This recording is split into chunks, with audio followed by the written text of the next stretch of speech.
Shalom everyone! This story is part of a series titled The Seattle Jijina. Before starting college, I wanted to take a couple of years off to figure things out, far away from the family business. Needless to say, my father was against it. So I had to come up with a creative way of taking the time I needed. I also wanted to mention that North Seattle Community College was built during a time of riots and demonstrations against the Vietnam War.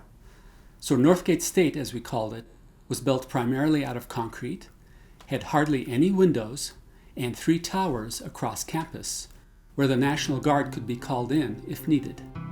All this creates a very interesting setting for my story.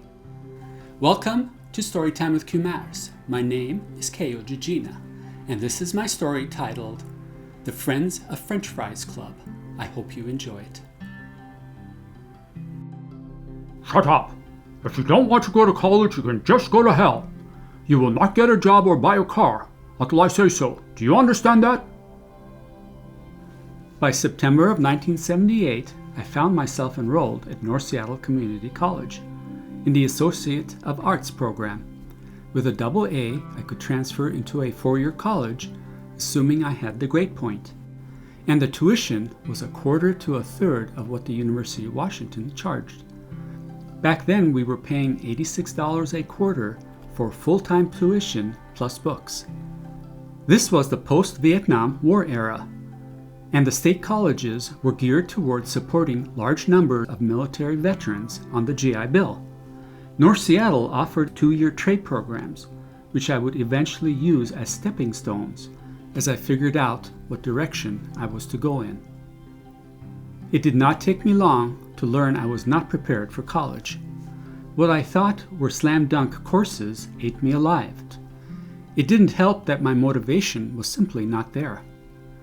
The first 2 weeks of class, the instructors explained the college withdrawal policy. It was all about maintaining the grade point, so finally, when I got my act together, I could transfer. The withdrawal policy was easy to understand. If you dropped the class the first week of school, you got 100% of your tuition back, and a W on your transcript, which stood for withdrawal. Week 2, 50%. Weeks 3 to 5, you could still withdraw from class, but $0 back. After that, a fail or incomplete would appear on your transcript. The multi-purpose room of the college was located next to the cafeteria. When school was in session from 8 a.m. to 4 p.m., it was a general use room where people ate food and hung out, like a huge social gathering. The space was filled with long brown formica top tables with folding legs and black vinyl chairs with chrome finish. The game room and the student president's office were accessed through the multi-purpose room. And it was also the place where you waited on rainy days before running out to catch the bus. Sometimes I would see my friend Daniel in the multi-purpose room and would join his group of friends. Other times I sat by myself and tried to study or complete my homework assignments. I was easily distracted by people watching, trying to figure out what they were up to and the fun they were having. A couple of weeks after dropping my first class, a letter came to the house, addressed to me. Sometimes Mom would open my mail, and other times not. With time, I would have to address personal mail boundaries with Mom, especially when it concerned some of the girls I was interested in. Those things did not come naturally to her. The letter was from the college registrar's office, and inside was a refund check for $26. Not a huge amount, but decent. I was thankful Mom had not opened it. Logically, Mom and Dad had paid for tuition, and the money needed to go back to them. However, things were not that simple in the Jijina household. To say I dropped my classes would have opened up a whole can of worms, and resulted in so much rigmarole. For $26, it just wasn't worth it. I decided to take the karma hit. But in the long run, I was determined to find a way to pay for my own college tuition. It had to be on my own terms. I did not want Mom and Dad to have the satisfaction of saying they paid for my college. With the dropped class, I had a 2-hour break in between my first class and last. I went to the multipurpose room and began to work on my homework assignments. Before long, a sweet, spicy smell filled the room. My mouth began to water, and stomach started to speak in gurgling growls. The scent was coming from the direction of the cafeteria. My body levitated.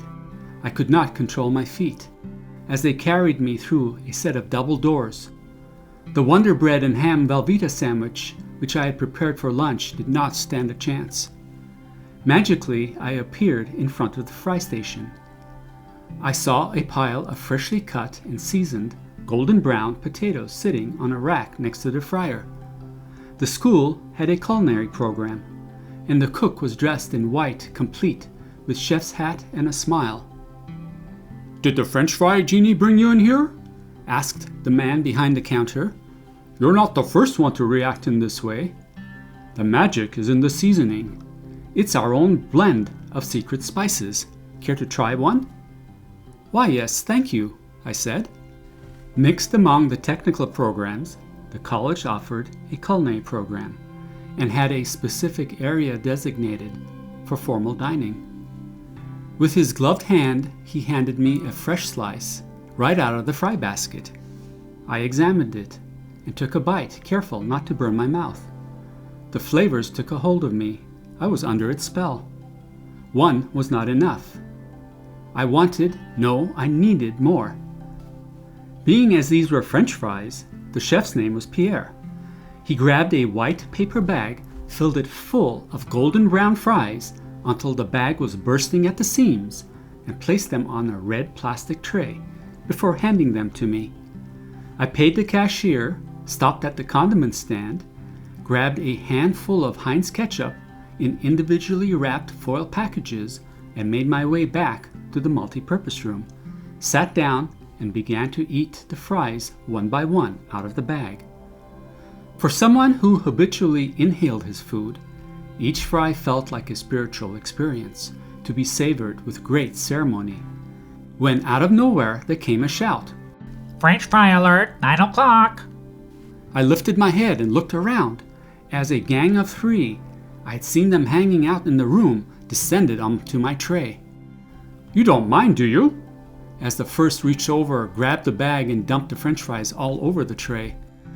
"If you're going to eat those in here, you have to share. It's the rule. You must be new." As Steve Martin would say, I considered myself to be a wild and crazy guy. But this was a little too crazy, even for me. They were friendly enough, and as they ate, one of the guys asked me my name and introduced me to the other 2.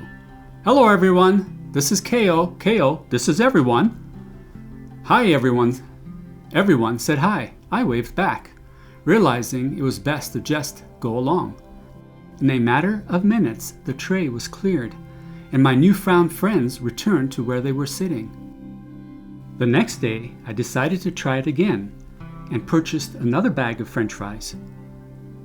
By this time, the guy who had stopped by and helped himself on the first day asked me to come over and join them.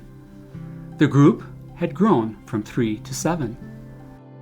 Before I knew it, I had joined the Friends of French Fries Club and stumbled into my American college experience.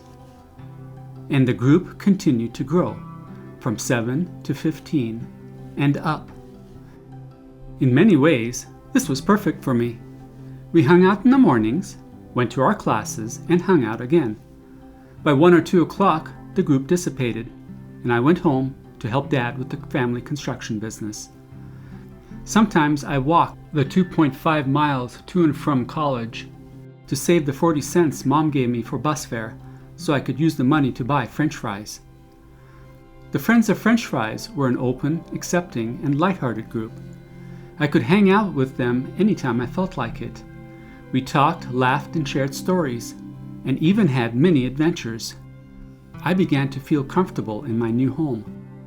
Eventually, it would spill out into the weekends, and I would have to run the mom and dad gauntlet many times before getting permission to hang out with my newfound college friends on weekend evenings after helping Dad. More importantly, in 1979, As the Iran hostage crisis began to unfold in the U.S., it would provide me with a community where I felt supported, as the country struggled and some of the veterans who attended the college.